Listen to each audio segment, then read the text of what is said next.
Welcome to my weekly video blog, and there's quite a lot to discuss this week. The first thing is obvious, I would have thought, from the slideshow at the start of the introduction credits. Excuse me. And that is that the royal line of succession to the British throne has changed this last week, because William and Catherine have had children, specifically a male heir who they are calling George Alexander Louis, I think, or something like that. Now, what this does is it moves the generation of direct heirs a generation below Prince Harry, so he's now pretty much out of the running, presuming that George grows up and has children of his own, etc., etc. So that's the major news. It's quite interesting to note the names that they choose and why. The name George is a staple of the House of Hanover, which, dynastically speaking, still rules Britain today. And it has ruled Britain since the Glorious Revolution, or should I say the Act of Settlement that followed the Glorious Revolution. Basically, the Glorious Revolution was the final nail in the coffin of the threat of a Roman Catholic monarch, and what denominational differences could do to this country in almost a 300-year period of time. It started as far back as the War of the Roses, if you want to consider how King Henry VIII would get to the throne. It continued through his Reformation and through the Tudors, who ping-ponged back and forth between Romanism and Anglicanism, and each monarch, of course, killing all the people who were of the alternate denomination. It continued after that, when the House of Stuarts began, because Elizabeth I had no children, and the Tudor dynasty collapsed. The closest relative was the House of Stuart, and that was when the Scottish and the English throne was united under a single monarch. And of course, you get the gunpowder plot. It continued after that with his descendants and the Civil War, which was once the Roman Catholics had been basically shunned about as much as possible. There was then fractions within Anglicanism itself that warred. So you had the Church of England versus Presbyterian, and then after that you had Presbyterian versus Puritan, and the only way out of all of that was seen as the restoration of the monarchy. 100 years on from that, and you have Roman Catholic monarchs looking like they're coming back to the throne again. And so what the British Parliament did was they appealed to a king of the House of Orange. He married the legitimate Stuart heir, who was a woman, Mary, and they deposed her brother, and then they reigned as co-monarchs. And in doing that, they consigned all of Britain, all of the British monarchists from there on to be constitutional monarchies. Now, it's quite interesting because they died with no heir, leaving the last of the Stuarts, Anne. And at that point, the Act of Settlement was being written, and it was decided that there would never be a Roman Catholic on the throne again. That would be etched into law, and in fact a monarch would not be allowed to marry a Roman Catholic either.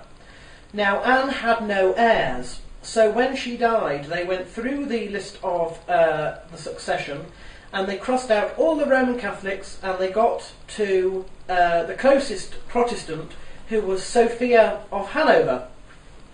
Unfortunately, Sophia died before Anne, so she never ruled, but her son did, and he was King George I, and he began the House of Hanover.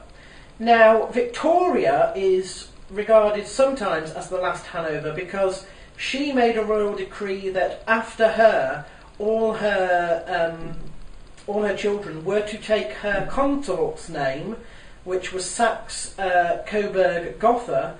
That was Albert's name, Prince Albert, because she loved him so much and was in mourning forever. And whilst that stands as a royal decree, it doesn't change the bloodline. You know, he did marry, he did have children with her, so he influenced the bloodline, but it wasn't the founding of a new dynasty, technically speaking. Similar thing happened later with George V during the First World War, when he made a decree that all the children from there on would be Windsors. And that was done because they wanted to distance themselves from their Germanic-sounding name due to the war. So they became the Windsors. But again, that's royal proclamation. It's not specifically a new dynasty. So we're still in the Hanoverian, or whatever you want to call it, dynasty. So George is a perfectly fitting name. However, it also stands that monarchs since Victoria have been allowed to choose one of their second names as the name they want to reign with when they ascend. Now, Charles is before George and before William, and if he reigns, he's already sort of said that he will probably not reign under King Charles. Again, that's a Civil War reference, really, so it's not a good idea. He would probably choose George. I'm thinking that George, therefore, will probably not want to be yet another George so soon after, and he may go with Alexander. That's what I figure. The other opportunity is Louis, that he can change his name to. However, the House of Bourbon, which is a big continental house that ruled France for a long time, they used the name Louis, ad infinitum, really. Every male was called Louis. There were 16 of them in succession, as far as I know, and most of them were well loved, but the last one got the chop at the hands of Madame Guillotine during the French Revolution, and he's forever sort of tarnished that name. So I reckon he will end up being Alexander. Of course, William is to reign before him, and Charles to reign before William should Elizabeth die first. And that is a point, because obviously Charles is quite old now, and so, whilst the king has been born, he's not going to rule for a very long time, 50 or 60 years, if, things go as they are. So that's the big thing that's been happening this week, as well as the commotion. I hasten to add that the British Parliament has just passed a law which has changed and reversed some of the things to do with the Glorious Revolution. 2 points. It's now gone and said that the line of succession passes to the eldest child of the reigning monarch, no matter if they're female or male. It used to go all the males first, then the females. Of course, it doesn't matter at this point in time, because George, their firstborn, was a male. But had it been a female, she would have ruled before any subsequent males. And they are reversing that little clause that says that the monarch has to be Roman Catholic or marry a Roman Catholic. I don't know if they're allowed to be Roman Catholic themselves, but I do know that they are, or they will be, from William and Catherine onwards, able to marry Roman Catholics. What that does for the Church of England and the monarch as head of the Church of England, I don't know. But that brings me nicely on to my next point, which is Justin Welby. Now, Justin Welby is the present Archbishop of Canterbury. He was an interesting choice because he rose very quickly in the ranks to being bishop, and he was put forward a nomination without very much experience of being a bishop. I think he'd had less than a year worth of experience, and I looked at his background because he was a high-flying oil executive prior to being in the church. So he's got a lot of... he's not a pure theologian, if that makes sense. He's done a secular sort of job before, a high-flying secular job within industry and that sort of thing. And I thought it was fantastic that they appointed him, and I have not been disappointed. Justin Welby has declared war on credit unions. Well, specifically the payday loans company, which, you know, they'll offer you money but they'll charge you horrendous amounts of interest. And what he wants to do is try and use the churches as outlets for local cooperatives on that basis, which is fine, which is sort of what he's planning to do.